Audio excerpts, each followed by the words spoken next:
Esse post explodiu nessa semana, né? Quem diria que Fundamentos da Metafísica dos Costumes, de Immanuel Kant, daria tanto o que falar? E os meus alunos me bombardearam para eu explicar melhor.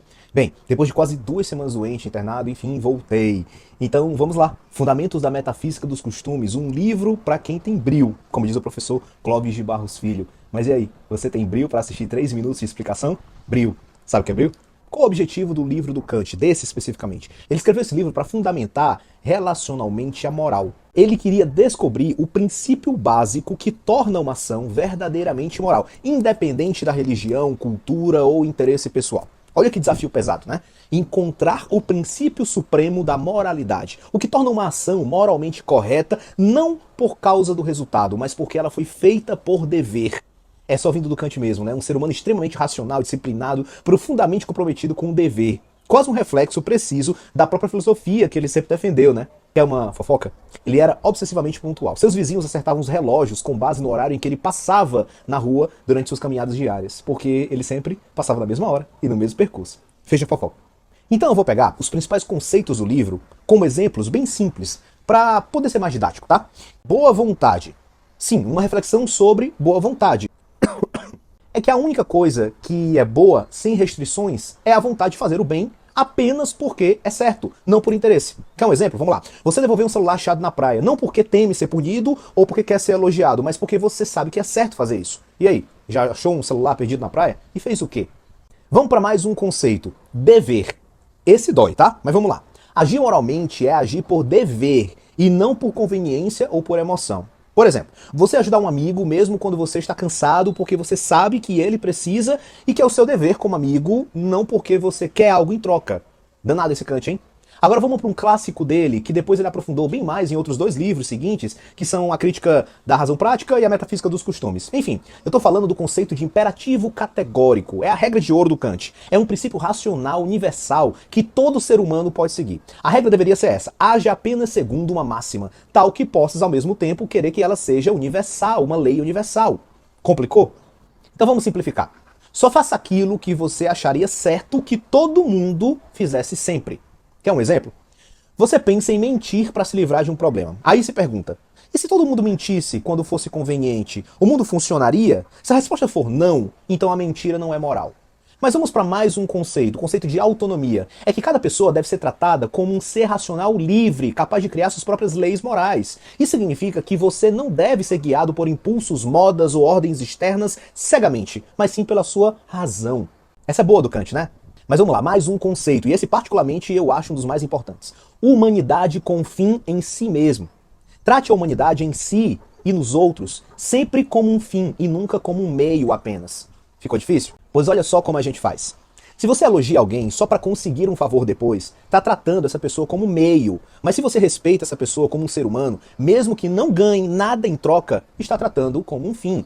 No final, o Kant ensina que as pessoas devem usar a sua razão para agir de maneira ética, não por medo ou interesse, mas porque é certo. E isso deve valer para todos. Mas você viu a cutucada que o professor Clóvis de Barros Filho deu nos marqueteiros?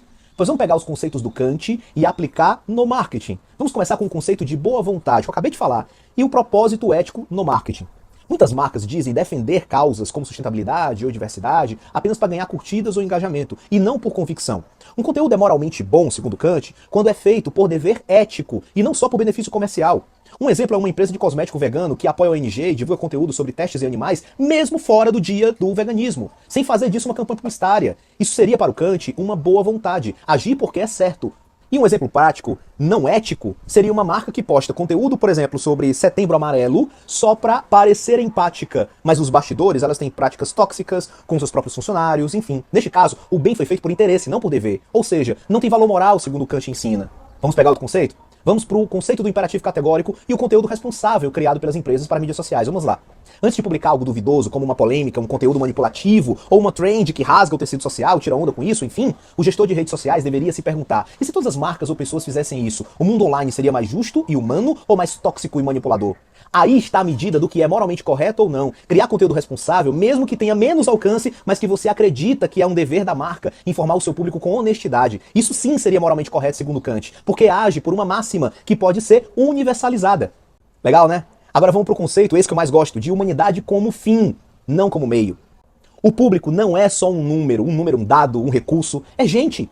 Por isso, usar técnicas de persuasão, neuromarketing, algoritmos de engajamento sem ética nenhuma, apenas para manipular, vender, enfim, é tratar as pessoas como meios. Olha um exemplo, uma loja que usa gatilhos de escassez, aqueles falsos, últimas unidades, por exemplo, para forçar o consumidor a comprar. Isso instrumentaliza a pessoa, reduzindo sua autonomia. Ou, então, um treinador estelionatário que primeiro faz você sentir muito mal, arrasado, para baixo, para depois fazer você comprar fragilizado milhões em cursos para lhe salvar. Milhões de pessoas comprando. Isso é totalmente uma instrumentalização do ser humano. Não respeita o cliente como ser racional e livre. Não respeita o ser humano como fim. Quem faz isso é completamente sem moral correta, segundo Kant. Até porque quebra a autonomia do ser humano quando força esse ser humano a não agir por sua própria razão, mas sim pelo impulso ou pela manipulação. Kant nunca falou de marketing, tá? Só pra deixar claro. Ele viveu entre 1724 e 1804. Mas se eu pudesse, com a licença, cruzar práticas de marketing baseado na fundamentação da metafísica dos costumes, eu poderia dizer que o marketing moralmente correto não manipula,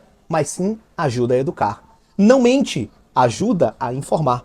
Não trata as pessoas como números, mas sim respeita sua dignidade. Não finge empatia, mas sim pratica o bem com sinceridade.